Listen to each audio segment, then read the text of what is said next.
រឿងប៉ុណ្ណសទ្ធិមានសទ្ធាប្រសើរជាងមានទ្រព្យការព្រះសម្ពុទ្ធបរមគ្រូទ្រង់គង់នៅក្នុងវត្តវេលវ័ននាក្រុងរាជក្រឹសក្នុងកាលនោះមានបរិសកំសត់ម្នាក់ឈ្មោះប៉ុណ្ណបាននាំភរិយានិងកូនស្រីម្នាក់ឈ្មោះឧត្តរាទៅជួធ្វើការឲ្យសុមនសទ្ធិថ្ងៃមួយអ្នកក្រុងរាជក្រឹសបាននាំគ្នាលេងមហោស្រពកំណត់7ថ្ងៃឯសុមនសទ្ធិបានឮដំណឹងនោះហើយក៏បើកឲ្យទេសកលទាំងឡាយទៅលេងមហោស្រពទាំងអស់គ្នាឯបណ្ណមានុបពុំបានទៅលេងមហោស្រពនឹងគេឡើយទើបសទ្ធិសួរថាបណ្ណហេតុអ្វីក៏មិនទៅលេងមហោស្រពនឹងគេបណ្ណមានុបឆ្លើយថាបបិទ្ធលោកសទ្ធិការទៅលេងមហោស្រពជាភារៈរបស់ជនអ្នកមានទ្រព្យសម្បត្តិឯខ្លួនខ្ញុំនេះក្រណាស់រកតែអង្គរមួយនានៅលើផ្ទះមិនមានព្រោះហេតុនោះបានជាខ្ញុំមិនទៅលេងនឹងគេសុមនសទ្ធិនិយាយថាពាក្យដែលអ្នកនិយាយនេះត្រូវណាស់យើងមិនដែលបានឮបុគ្គលណាមួយនិយាយដូចអ្នកឡើយបើដូច្នេះអ្នកយកគោនិងនង្គ័លទៅភ្ជួរស្រែចុះបណ្ណមានុបក៏យកគោនគ័លទៅភ្ជួរស្រែទៅពេលនោះព្រះសារីបុត្រចេញពីនិរោធសមាបត្តិហើយពិចារណារកបុគ្គលដែលគួរទៅសង្គ្រោះក៏បានឃើញបណ្ណមានុបនោះចូលនៅក្នុងសំណាញ់ញៀន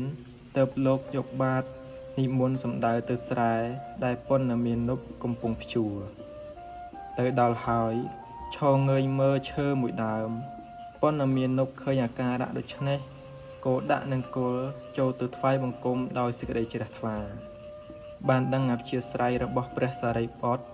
ដែលត្រូវការដោយឈើស្ទន់និងទឹកហើយក៏កាច់ឈើស្ទន់ដងទឹកយកទៅប្រគេនលោកក៏ទទួលយកទៅលុបព្រះភ័ក្ត្រលុះធ្វើកិច្ចនោះស្រេចហើយបានជ្រាបថាបន្តិចទៀតនេះភរិយារបស់បណ្ណមានុបនេះ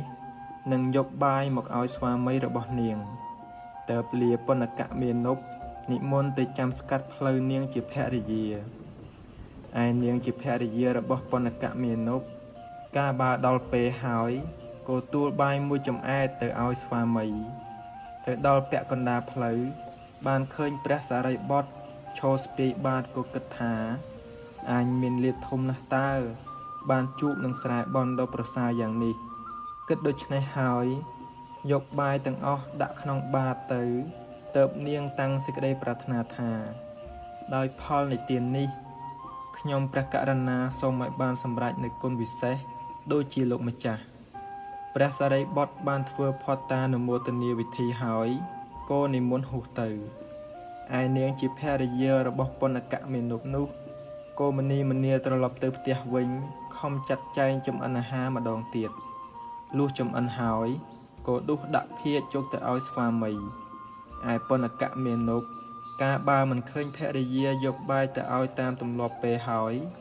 ក៏ចេះតែខំភ្ជួរដរាបដល់បានដីចំនួន32សិនដល់ថ្ងៃរសៀលបន្តិចមិនឃើញភរិយាយកបាយទៅឲ្យក៏ឈប់ភ្ជួរស្រែឲ្យគោស៊ីស្មៅចូលទៅអង្គុយចាំភរិយាក្រោមម្លប់ឈើមួយដើមឯនាងជាភរិយាដើរទៅជិតដល់ហើយបានឃើញស្វាមីអង្គុយចាំដូច្នេះភ័យខ្លាំងណាស់ទើបគិតថាបើអញយកបាយទៅជូនគាត់ដូចធម្មតាក្រែងគាត់មិនវាយដូច្នេះអញត្រូវស្រែកប្រាប់ពីចម្ងាយនាងក៏ស្រែកប្រាប់ថាខ្ញុំប្រកេតបាយលោកពាក់កណ្ដាលផ្លូវអស់មួយដងទៅហើយបានជាយូរក្រយកមកជូនអ្នកសូមអ្នកទទួលយកបន់ឲ្យបានច្រើនជាងខ្ញុំចុះបណ្ណមានុបឮដូច្នេះហើយក៏ត្រេកអរស្រែកថាសាធុសាធុក៏ជូនបន់ដែលខ្លួនបានប្រគេនឈើស្ទន់និងទឹកដល់ភរិយាវិញបណ្ណមានុបបរិភោគអាហារហើយញ័រខ្លួនខ្លាំងណាស់ព្រោះហុសពេលក៏ដេកកោយផ្លូវភរិយាលុកទៅដល់ភ្ញាក់ឡើងក្រឡេកមើលទៅកន្លែងដែលភ្ជួរស្រាប់តែឃើញក្រហមច្រាលក៏នាំភរិយាដើរទៅមើលឃើញដីដែលភ្ជួរបាន32សិននោះសុទ្ធតែមាសទាំងអស់ទើបនិយាយថាបន់យើងឲ្យផលហើយតើបើដូច្នេះ យើងត្រូវទៅក្រាបទូលព្រះរាជារបស់យើងក៏នាំគ្នាទៅក្រាបទូលដល់ព្រះបាទពំពិសាព្រះបាទពំពិសាត្រេកអរណាស់បានចាត់ចែងឲ្យរាជអាមាត្យយករទេះទៅដឹកជញ្ជូន